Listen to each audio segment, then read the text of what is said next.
Ahoi sõbrad! Ehk siis nii-öelda plageerides natukene kavalit. Ahoi rahvas! Tänane suur päev Eesti rahva tarvis. See oli vaimselt väga suur ja võimas sündmus. On siis nüüd möödas ja nüüd hakkavad need järelmõjud, järellainetus. Olime Seiaga, no tule ka siia, mida peidad ennast, olime Seiaga ja Karriga, olime nii-öelda koos kaasas täiega ja emotsioonid on kohati isegi võimsamad kui kohapeal olles. Ja mitte ainult selle pealt, et siis et me istusime nagu nii-öelda soojas elutoas oma suure monitori ees. Mitte ainult selle pärast. Siin on väga palju osiseid. See tüdruk ei ole väga palju aastakümneid. Ei ole tegelikult Eestis nagu enam elanud, aga süda kuulub ju ikka sinna. Minul on täitumas nüüd jõulupaigas 4 aastat. Eestisse ei ole saanud me mõlemad juba 2 aastat, ehk sellest hetkest peale, kui saatan lasti lahti maailmas ja Euroopas. Sealt saadik ei ole me Isamaale pääsenud. Ja istudes oma elutoas, me olime nagu lapsed, kes ootasid seda sündmust. Ma ei tea, palju päevi ette juba. Ja kummastav on see, et sisemine hääl ehk Jumala hääl oli ilmutanud meile mõlemile, et see läheb täpselt niimoodi, nagu ta läkski. Tihti on ju niimoodi, kui millekski valmistud, millekski väga suureks ja võimsaks, siis just niimoodi ei lähe. Aga selle oodatud sündmuse, igatsetud, nii palavalt oodatud sündmuse areng ja mis peamine loomulikult see koosseis inimesi täitus. Vabaduse väljak ehk nagu vanem põlvkond isegi kohati teab seda võiduväljakuna oli täis võidu eufooriat. Ja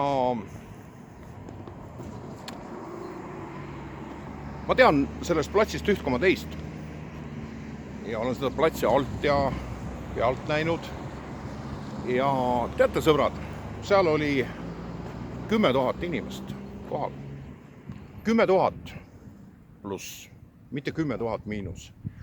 Sellepärast, et nüüd, kui on vaadatud piisavalt videomaterjale läbi, siis on see näha. See plats mahutab inimesi, kui nad seisavad üksteise kõrval. Just nimelt 10 000 inimest. Ja kas sa tead seda, et viimane kord oli sellel platsil nii palju inimesi selle platsi avamisel? Siis muide loendati see ära. Ja sellest on nüüd möödas 10 aastat vist. Ümmarguselt, ma võin eksida, vahet ei ole. 2009. Isegi rohkem, üle 10 aasta, jah. Seia teab seda, ta on aru kuskilt meeles. Ma olin selle avamisel ja siis oli sama asi. Inimesed olid õlg-õla kõrval ja terve plats oli täis ja ulatas siis nii kaugele, nagu oli tänases sündmuses. Nii et seal oli 10 000 inimest paremal hetkel. Paljud muidugi lahkusid, ilm tingis ju seda, ega kõigil ei ole nii hea tervis ja nii palju pidamist, aga nad tulid kohale. Nad austasid Jumalat ja oma rahvast ja oma tõekspidamisi sellega, et nad tulid kohale. Tihti öeldakse, austa Jumalat. Siis tekib küsimus, et millega sa seda austad? Vaat selliste asjadega austataksegi Jumalat. See ongi Jumalale au andmine. Ja selleks on ka midagi muud vaja. Selleks on vaja törtsjulgust.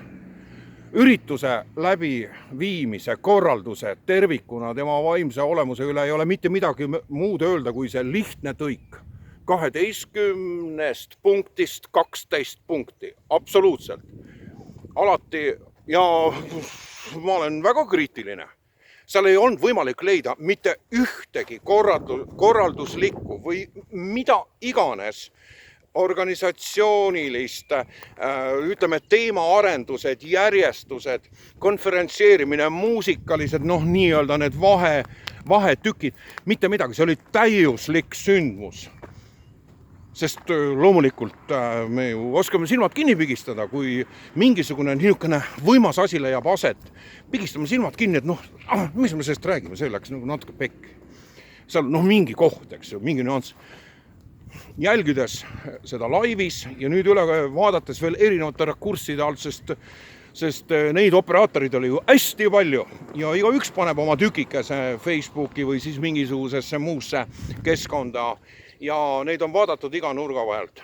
Kõik oli täiuslik. Ilm oli karge, omane sellele kuupäevale ja eks see tibav vihm ja kõik see hoomatav jahedus ja niiskus ja kõik see ju taandus mingil hetkel. Tibas vihma, see oli nagu väike usuproov ja siis läks kuivaks. Ja oli tavaline sügis, Eesti sügisilm. Nii et kõik oli terviklik. Kõigile, kes olid, igaüks täitis oma koha. See on ülivõrdes. Mis see oleks olnud ilma kivisildnikuta, kes on ainult kivisildnikulikult võimeline esitama niivõrd teravaid teemasi.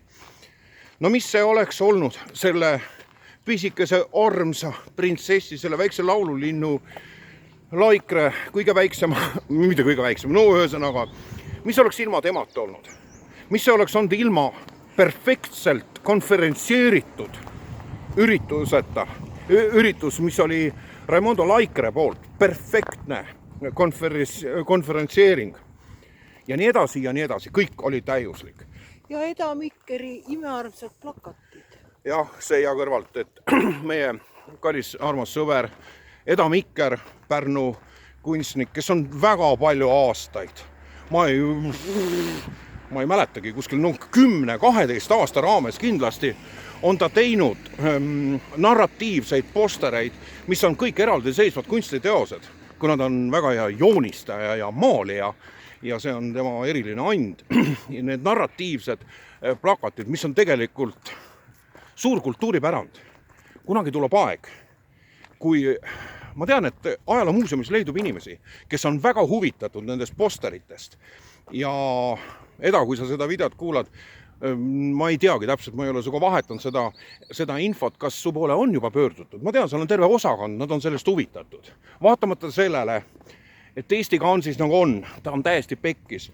Ega siis kõigis institutsioonidesse see mädasus ei ole ulatanud. Ja ajaloo aspektist võetuna on nendel posteritel hindamatu väärtus.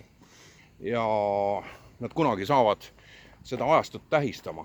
Muud dokumendid säiluvad nagunii, aga sellised ainulaadsed posterid, narratiivsed postereid, neid ei ole teisi omasuguseid.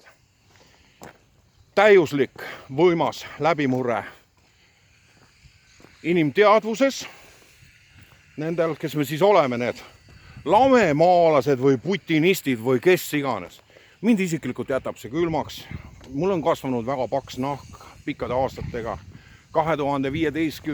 aasta nii-öelda see pagulaskriis, mis vallandus, kus ma olin hästi aktiivselt kaasas ja nii-öelda ka ässitaja ja organiseerija ja sebija. Ma sain sealt väga head rissed. Mul on hästi paks nahk. Mul on täiesti ükspuha. Ma isegi ei solvu. Ükskõik, kuidas mind nimetada. Ja võib-olla sobibki siia lõppu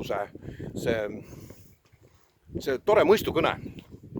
Ja see mõistukõne kõlab niimoodi, et küsib ajakirjanik ühelt vanalt preestrilt sellise küsimuse, et lugupeetud preester, vaadake, siin on praegu niisugune sündmuste ahel ja kogukonnas on teie kohta väga palju liikvel infot, et teate, teiega on ikka niisugused nagu väga pahad lood.